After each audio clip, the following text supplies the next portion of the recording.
Hey friends, my name is Briana Clark, as many of you may know, and I am one of the NP facilitators at SMNP Reviews. Welcome back to our YouTube channel. While I have been working with Sarah Michelle and our wonderful nurse practitioner team for the last year, I have also been working full-time as a nurse practitioner in interventional radiology. And many students and new nurse practitioners ask me daily about working in a specialty as a family nurse practitioner. So I would like to share with you a little bit about how I found myself in this position, what my typical day looks like, and general advice for new grads or anyone applying for jobs. And remember guys, if you haven't already, don't forget to click that subscribe button to subscribe to our YouTube channel so you can stay up to date on all the videos we post each week. So a common question I am asked is how I was able to get a position as a new grad nurse practitioner in a specialty practice. And my number one piece of advice, and also how I was able to get into this specialty, is networking, networking, networking. I cannot stress enough about how important it is to network. You have to get out of your comfort zone and mingle amongst others to land your dream job. And I actually go to numerous nurse practitioner events in my local community to do just that, to mingle with other nurse practitioners, lobby, and fight for nurse practitioner rights. And I enjoy going to these functions to converse with different avenues of nurse practitioners. And it helps me see all options available as a nurse practitioner, such as a nurse practitioner starting their own business or even non-clinical nurse practitioner jobs. Really, truly any current job that's hiring. And during one of the many networking events, I met a nurse practitioner currently working in interventional radiology and mentioned to her how this is a specialty that I would love to work in. She really helped me build that network and mentioned that she is friends with an interventional radiologist who is currently looking for a nurse practitioner to assist with procedures and help run his practice. Now, while I did not have direct experience with interventional radiology as a nurse, the field itself has always intrigued me, and so the very next day I reached out and was able to schedule an interview. I was then offered the job a couple weeks later, and that, my friends, is how I began working in the field. Another piece of advice is to definitely use a resume service. I feel like using a resume service really helped my resume stand out, and it offered me tips and tricks on how to land my dream job. I also received feedback from the doctor who hired me, and he could not stop bragging how great my resume looked and how he really appreciated me reaching out via email after the interview, as I was the only candidate that did that. And he stated after I reached out to him via email after our interview and after he looked at my resume, he knew he did not need to look any further and that I would be a great candidate for the position. So guys, definitely remember to follow up after your interviews as well. So what type of patients do I see is another question that I'm asked. Well, my office is very specialized, so I only see particular complaints. Some of my patients consist of dialysis access malfunction, uterine fibroids, peripheral artery disease, varicose cells, varicose veins, and pelvic congestion. I typically do my consults for all of the previous stated problems also, and I prep the patients and prepare them for surgery. I get the patient's consent, and then I follow up with them after post-discharge and give them discharge instructions. I also write prescriptions for medications if they need it. And all of my work is outpatient, so we manage these patients via moderate sedation versus deep anesthesia, which is typically utilized more so in a hospital setting.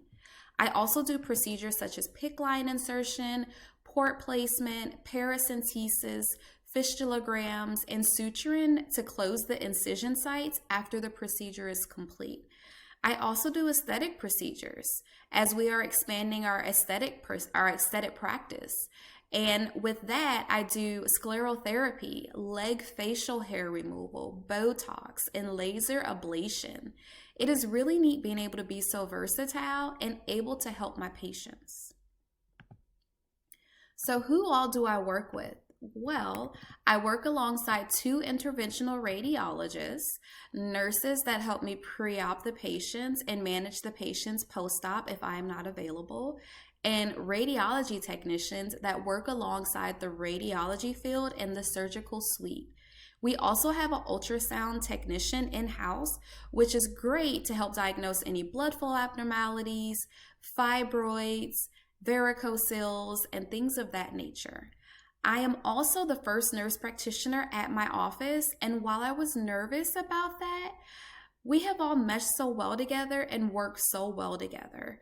I'm truly able to be that driving force if we grow as a practice so that more nurse practitioners can possibly be hired, and I can help assist in their training as well. So what does my typical day look like? I typically work Monday through Friday from 8 a.m. until about 4 to 5 p.m., depending on the day. When I first arrive, I tend to look over all of my patients for the day to get a background history so I know what to expect and know what they are being seen for. And my visits typically last about 30 minutes roughly, which I like as it gives me time to gather an overall picture of my patient and I do not have to feel rushed.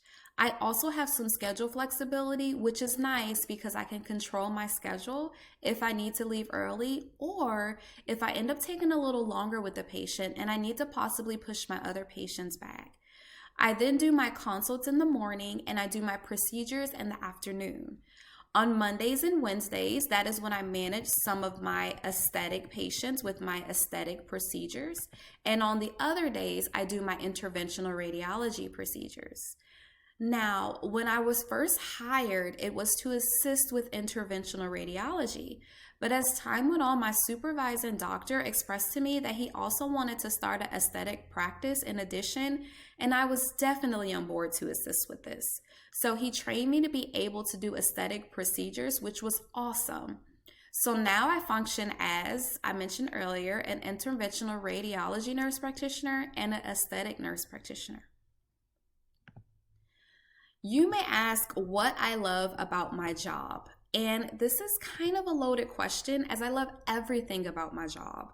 I love being able to help my patients and provide the knowledge piece that they may be missing. So many of my fibroid patients mentioned to me that they had no idea that there was another option for fibroid treatment aside from surgery. So that is always great to be able to educate my patients and explain to them the uterine fibroid embolization option, which is minimally invasive in comparison to surgery. And I love the flexibility with my job. As I know, and as just as anyone else know, life goes on and life happens outside of work. And working with somebody that understands that and is able to work with you is awesome. I also enjoy my coworkers. The practice is on the smaller side, so we are like a big family. We celebrate together and we grow together. And I love that I am able to function as a dual nurse practitioner, and I was able to be trained to work in two different fields, all in one office. Another common question that I get is, do I feel like I will lose my skills working in a specialty practice? And while I can see why this can be a concern, there are many situations in which I'm constantly using my primary care knowledge. I try to keep up to date on the most primary care things simply because it's something that directly affects my patients daily. For example, I had one patient who I was seeing for a post-op follow-up after having a uterine fibroid embolization, and she had complaints of smelly, thin discharge with an abnormal color. Not necessarily abnormal, it was a grayish color, I should say. And I was able to utilize my primary skills to assess and diagnose her with bacterial vaginosis and treat the problem. That was, of course, once I ruled out a possible infection. This is a possible post-op infection, I should say. This is just one example of how I'm able to utilize my primary skills. I also am able to touch up on my primary skills while working for the awesome SM team, teaching and educating all of you, which helps with that content reinforcement piece. Another way that I keep up to date on my newest primary care guidelines and treatment changes is by constantly reading and completing CE quizzes from Up to Date and Medscape, because as we all know, treatment and healthcare changes on a regular basis. And I also make sure to complete my CE quizzes also, which helps when it comes time for certificate renewal, as I have already retained and obtained the majority of the needed hours for renewal instead of trying to complete all of them last minute. So to sum it up here, how do you become an interventional radiology nurse practitioner? So 1, don't sell yourself short. Get out there and network with others to get that dream job and to find your dream job. You have to get out of your comfort zone. 2, network via social media, local functions, amongst other nurse practitioners, friends you went to school with, and local offices. You never know who is looking for a nurse practitioner, and you never know when the opportunity will arise. And 3, always apply for the job, even if the job description states they require experience. There are so many jobs that state they require experience, but some of those jobs are willing to hire new grads with the nursing background in that field. And the worst that they can say is no, right? And 4, definitely utilize those resources to help build your resume and prepare you to land that dream job and your dream job interview. All right, friends, and that wraps up this topic. I hope that you found this video helpful as you prepare for your job search journey. This has been a rewarding field for me, and I feel like this can be a great field for others. So, until next time, friends.